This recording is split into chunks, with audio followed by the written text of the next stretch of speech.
இப்போ வந்து medical insurance மருத்துவ காப்பீடு பற்றி கொஞ்சம் சொல்லுங்களேன் சார். மருத்துவ காப்பீடுன்றது என்னன்னு பார்த்தீங்கன்னா, இது வந்து உங்களுடைய ஹெல்த்து நல்லா இருக்கும்போது, முக்கியமான பாயிண்ட்டு, நம்ம ஆரோக்கியமாக இருக்கும்போது பாலிசியை எடுத்துக்கணும். எடுத்துட்டிங்கன்னா நீ தனிநபராகவும் எடுத்துக்கலாம், உங்களுடைய ஹஸ்பண்ட், ஒய்ஃபு, குழந்தைங்க, குடும்பத்துக்கும் எடுத்துக்கலாம். சப்போஸ் ஒரு சிலர் நிறுவனம் வச்சுருக்காங்க, அவங்கக்கிட்ட வேலை செய்கிற எம்ப்ளாயீஸுக்கும் எடுக்கலாம். இது என்னன்னு பார்த்தீங்கன்னா, அவங்க வந்து வருஷத்துக்கு ஒரு தடவை தான் பணம் கட்ட போகிறாங்க. உங்களுடைய 2 வீலருக்கு 4 வீலருக்கு கட்டுற சேம் தான் ப்ரொசீஜர். இப்போ வருஷத்துக்கு ஒரு தடவை, உதாரணத்துக்கு பார்த்தீங்கன்னா ஒரு 35 வயசுக்குள்ளே இருக்காருன்னா அவர் ஒரு 5000 ரூபா மாதத்துக்கு வந்து பார்த்தீங்கன்னா 400 ரூபா 500 ரூபா தான் வரும். ஒரு டாக்டர்கிட்ட கன்சல்டேஷன் போனாலே இன்றைக்கி வந்து 500 ரூபாய்க்கு குறைஞ்சி கிடையாது. ஸோ அந்த மாதிரி நீங்கள் திங்க் பண்ணும்போது ஒரு 5000 ரூபா வருஷத்துக்கு கட்டினார்னா அவருக்கு வந்து 5 லட்சம் வரைக்கும் ஏதாவது அந்த வருஷத்தில் மருத்துவம் சம்மந்தமாக அவர் ஹாஸ்பிட்டலில் அட்மிட் ஆனார்னா, 24 மணி நேரத்துக்கு மேலே அட்மிஷன் ஆனார்னா, ஸோ அந்த 5 லட்சம் வரைக்கும் அவருக்கு ட்ரீட்மெண்ட்டுக்கான எலிஜிபிலிட்டி யூஸ் பண்ணிக்கலாம். ஸோ அப்போ அவர் பாக்கெட்டில் இருந்தோ அவங்க வீட்டில் இருந்தோ பணம் கொடுக்கணும்னு தேவையில்லை. இன்றைக்கி எல்லாருக்குமே தெரியும், நம்ம வந்து பேண்டமிக் சுச்சுவேஷனில் இருக்கிறோம். யாருக்கு எப்போ என்ன வியாதி வருது, எப்படி அவங்க ஹாஸ்பிட்டலில் அட்மிட் ஆகுறாங்கன்றது தெரியாது. ஹாஸ்பிட்டல் போனாலே ஃபஸ்ட்டு கேட்குற கேள்வி, உங்களுக்கு இன்சூரன்ஸ் இருக்கா, ஹெல்த் இன்சூரன்ஸ் வச்சுருக்கீங்களா? அதுக்கு எதுக்காக அதை கேட்குறாங்கன்னா, உங்ககிட்ட வந்து கேஷ் பே பண்ண முடியுமா, அந்த மெடிக்கல் பில்லை வாங்க முடியுமான்றதுக்கு அவங்க ஃபஸ்ட்டு கேட்குறது இதுதான்.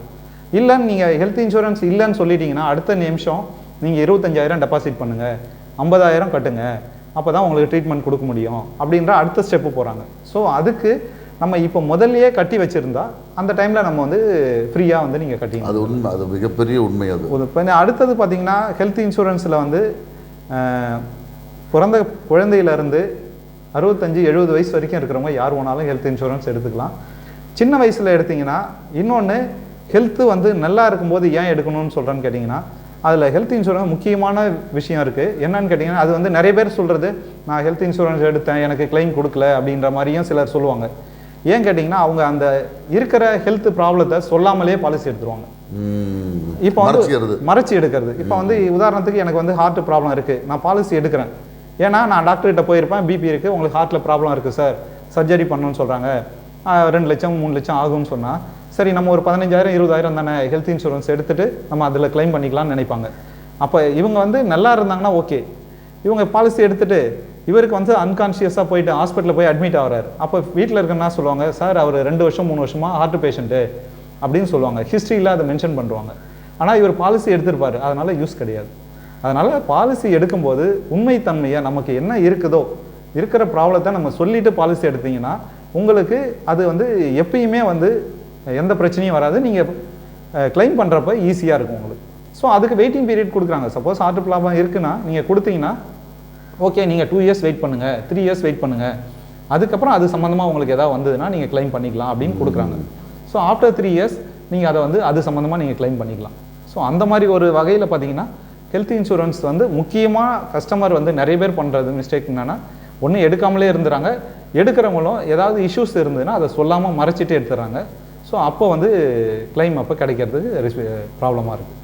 இப்போ இங்கே நான் வந்து ஒரு விஷயம் சொல்கிறது விரும்புகிறேன். நான் இப்போது இந்த தினசம்பளம் வாங்குகிற இந்த கார்பெண்டர், கொளுத்து வேலை செய்கிறவங்க, ப்ளம்பருங்க, எலக்ட்ரிஷியனுங்க, இவங்க அதே மாதிரி வந்து இந்த ஒர்க் ஷாப்பில் வேலை செய்கிறவங்க, இவங்க எல்லாருமே இந்த மாதிரி இந்த உயிர் காப்பீடும் மருத்துவ காப்பீடு திட்டம் வச்சுருக்கிறது ரொம்ப நல்லது. கண்டிப்பாக சார். ஏன் அப்படின்னா, ஒரு தடவை அவங்களுக்கு அடிபட்டு போச்சு அப்படின்னா அதுக்கப்புறம் அவங்க திரும்ப வேலை செய்கிறதுக்கு 6 மாதம் ஆகுதோ, 1 வருஷம் ஆகுதோ, 2 வருஷம் ஆகுதோ நம்மளால சொல்ல முடியாது.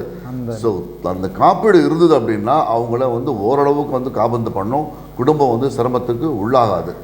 எல்ஐசி இருக்குது, மருத்துவ காப்பீடு இருக்குது, ஆக்சிடென்ட் பாலிசி இருக்குது. ஸோ இது எல்லா பாலிசியும் வந்து உங்கள்கிட்ட கரெக்டாக அந்த நேரத்தில் வந்து உங்களுக்கு மிகப்பெரிய ஒரு உதவியாக இருக்கும். அப்புறம் சார் இந்த இது வந்து இந்த ஓய்வு ஊதியம் பற்றி கொஞ்சம் சொல்லுங்களேன் சார். ஓய்வூதியம் பார்த்தீங்கன்னா இது வந்து பென்ஷன் பிளான் சொல்லுவாங்க.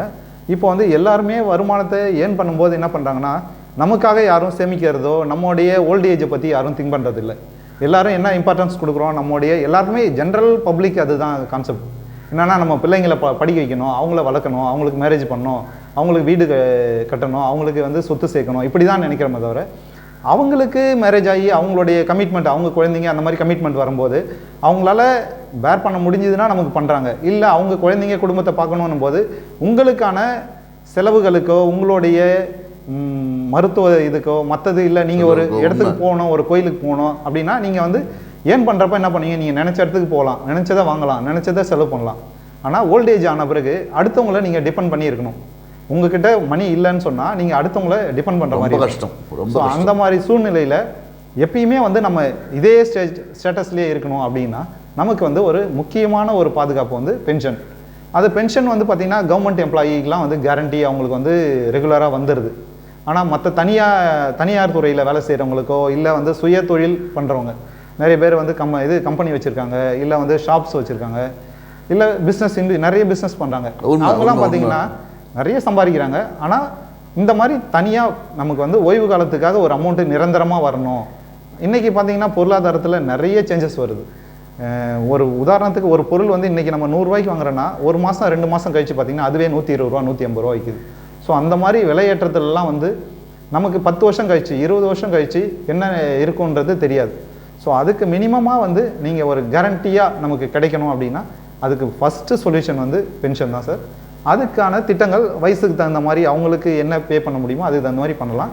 இது ஒரு தடவை கட்டி வச்சுட்டு அந்த டைமில் நமக்கு அந்த வயசில் கிடைச்சா போதுன்றதும் இருக்குது. இல்லை நான் சிறுக கட்டிட்டு வந்து 60 வயசில் எனக்கு ஓல்டேஜ் ஆகும்போது அந்த அமௌண்ட்டை வச்சு நான் யூஸ் பண்ணிக்கிறேன்ற திட்டங்களும் இருக்குது. இது அவங்களுக்கு தேவைக்கு தகுந்த மாதிரி அவங்கள வருமானத்துக்கு தகுந்த மாதிரி கண்டிப்பாக பண்ணிக்கலாம். இது நிறைய பேர் என்ன பண்ணுறாங்கன்னா, நான் வந்து நிறைய கட்டணும் நிறைய சேமிக்கணும் அப்படின்னு நினச்சிக்கின்னு ஒன்றுமே சேமிக்காமலே இருந்துருவாங்க.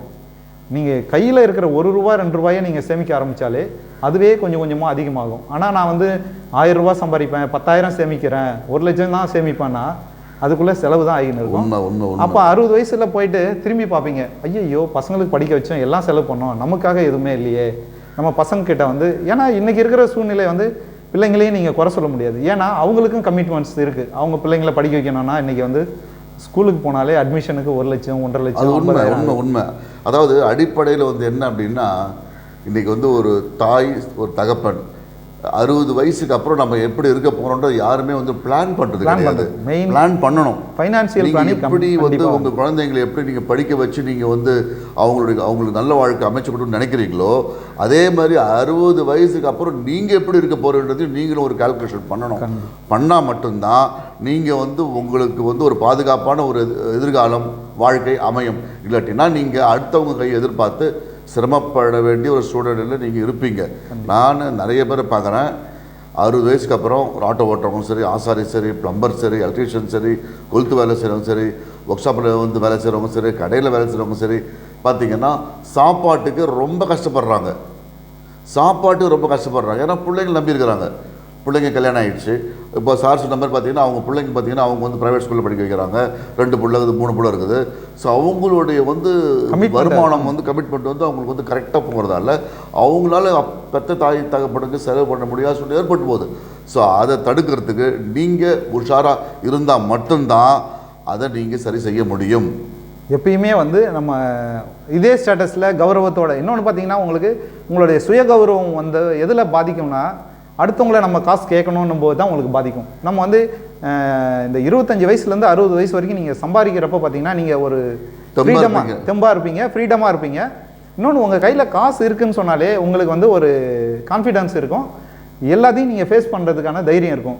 60 வயசுக்கு மேலே நம்ம அடுத்தவங்ககிட்ட காசு வாங்கணும், அடுத்தவங்க தம்பிக்கிட்டேயோ பையன்கிட்டேயோ பொண்ணுக்கிட்டேயோ கேட்கணுன்னா ஒரு தயக்கம் வரும். தயக்கம் வரும்போது என்ன ஆகுனா உங்களுடைய இம்யூன் பவரே ஆட்டோமேட்டிக்காக குறைய ஆரம்பிச்சு. அது பெரிய உண்மை. மெயினாக அதுதான் மெயின் இதாக வரும்.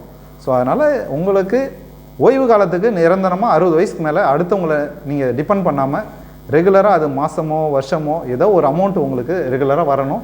அந்த பணத்தில் நீங்கள் வந்து உங்களுடைய தேவைகள் செலவுகள் போக உங்களுடைய பிள்ளைங்களுக்கோ நீங்கள் கொடுக்குற மாதிரி வச்சிக்கினா தான் அது வந்து உங்களுக்கு ஹாப்பியான ரிட்டையர்மெண்ட் லைஃபாக இருக்கும். உண்மை. கண்டிப்பாக சார்.